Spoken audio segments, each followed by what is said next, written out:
میرے محترم دوستوں، بزرگوں، گزشتہ ہفتے سے پہلے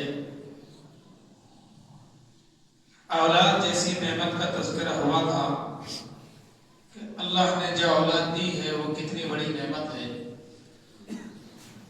اور ظاہر سی بات ہے کہ جو نعمت جتنی بڑی ہوگی اس کی قدر بھی ویسی ہی ہوگی، جو چیز جتنی قیمتی ہوتی ہے اس کی اتنی حفاظت کی جاتی ہے۔ جیسے سونا سب سے زیادہ قیمتی ہے تو اس کو کیا کیا جاتا ہے؟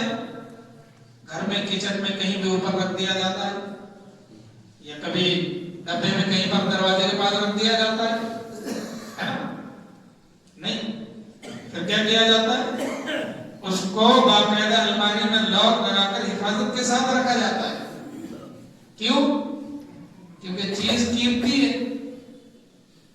ایک مرتبہ میں ناگپور میں پاسپورٹ کے کام سے گیا تھا تو ایک غیر مسلم سے میرا سابقہ پڑا تھا، تو اس نے ایک اعتراض کیا تھا۔ اس نے اعتراض یہ کیا تھا کہ مولانا تمہارے اسلام میں عورتوں کے اتنے پردے میں کیوں رکھتے تم؟ کیوں اتنا ظلم کرتے ہو تم؟ اب اس کو میں قرآن کی روشنی میں یا حدیث کی روشنی میں سمجھاؤں تو اس کو کہاں سمجھ میں آئے گا؟ وہ پڑھا ہوا تھوڑی ہے، وہ کوئی جانتا تھوڑی ہے قرآن حدیث کیا چیز ہے، وہ تو اسلام سے بہت دور ہے نا۔ ان کی تو بچپن سے ہی پرورش ہوتی ہے آزادی میں، آزادانہ مزاج جو چاہے کرو، تو اس کو قرآن حدیث کی روشنی میں اگر سمجھایا بھی جائے کہ پردہ کتنی اہمیت کی حامل ہے یہ چیز، تو اس کے سمجھ میں آنے والی بھی نہیں، اس کو عقل سے سمجھایا۔ میں نے کہا یار ایک بات بتا، اگر آپ کے گھر پہ سونا ہو اور آپ نے اس کو سڑک پر رکھ دیا اور اس غرض سے رکھا کہ ذرا میں دیکھوں اس کو کون چراتا ہے، اور آپ کسی جھاڑ کے آڑ میں چھپ گئے، اب وہاں سے ایک شخص گزرا، اس نے دیکھا اوہو مال تو قیمتی ہے، اس کی نیت میں فطور تو آیا لیکن پھر اللہ کا ڈر آ گیا، اس نے سوچا نہیں چھوڑو، وہ چلا گیا۔ پھر دوسرا آیا، دوسرے کی اس پر نظر گئی، پھر اس کی نیت میں فطور آیا، اس نے ارد گرد دیکھا کوئی نظر نہیں آیا، اس نے اٹھایا اور لے کر چلے گیا۔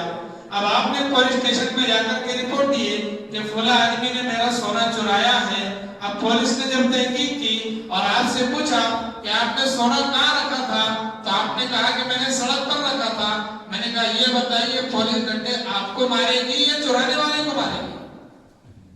کس کو مارے گی ڈنڈے؟ رکھنے والے کو مارے گی۔ کیوں مارے گی؟ کہ بے وقوف یہ قیمتی چیز ہے، اس کو سڑک پر کیوں رکھا تم نے؟ یہ تو باقاعدہ حفاظت سے رکھنے کی چیز ہے، اس کو تو 7 تالوں کے اندر تجوری میں رکھا جاتا ہے، تو سڑک پر کیوں رکھا ہے اس کو؟ تو جو چیز جتنی قیمتی ہوتی ہے وہ چیز اتنی اہمیت کی حامل ہوتی ہے۔ پھر اب آگے پولیس سنا دیتا ہوں، اس کو میں نے کہا کہ پولیس اس کو اس لیے مارے گی کہ یہ چیز قیمتی ہے، اگر آپ سڑک پر رکھیں گے تو کسی کی بھی نیت خراب ہوگی، اس کے منہ میں پانی آئے گا، رال ٹپکے گی، نظر بری ہوگی۔ اب میں نے کہا کہ میری اور آپ کی بیٹی بن سنور کر بغیر پردے کے اگر راستے پر گھومے گی تو ایک ڈاکو اپنی بری نظر اس پر ڈالے گا، دوسری ڈالے گا، تیسرا ڈالے گا۔ میں نے کہا یہ بتائیے کہ کیا آپ اس بات کو گوارا کریں گے کہ آپ کی نوجوان بیٹی کو چند نوجوان جو ہے بری نظر سے دیکھتے رہے؟ تو کہا نہیں۔ میں نے کہا اس لیے شریعت نے اور ہمارے اسلام میں اللہ نے پردہ رکھا ہے کہ یہ بہت قیمتی نعمت ہے، یہ اچھی چیز ہے، اس کو سونے کی طرح چھپا کر کے رکھا جائے۔ اب اس کی عقل ٹھکانے آ گئی، بولے بات تو صحیح ہے مولانا صاحب۔ اسی طریقے سے اللہ نے جو اولاد دی ہے وہ بہت بڑی نعمت ہے، تو جو نعمت جتنی بڑی ہوتی ہے اس کی قدر بھی اتنی زیادہ کرنی پڑتی ہے۔ اب اللہ نے نعمت جو دیا ہے ہمیں اولاد کی، اس کی تعلیم کی اور تربیت کی فکر کرنا جو والدین کی ذمہ داری ہے۔ اگر والدین اولاد جیسی نعمت ملنے کے بعد ان کی تعلیم اور تربیت کی فکر نہیں کریں گے تو پھر یہی اولاد بڑے ہونے کے بعد ماں باپ کو خون کے آنسو رلائے گی، رشتہ داروں کو خون کے آنسو متعلقین کو خون کے آنسو رلائے گی.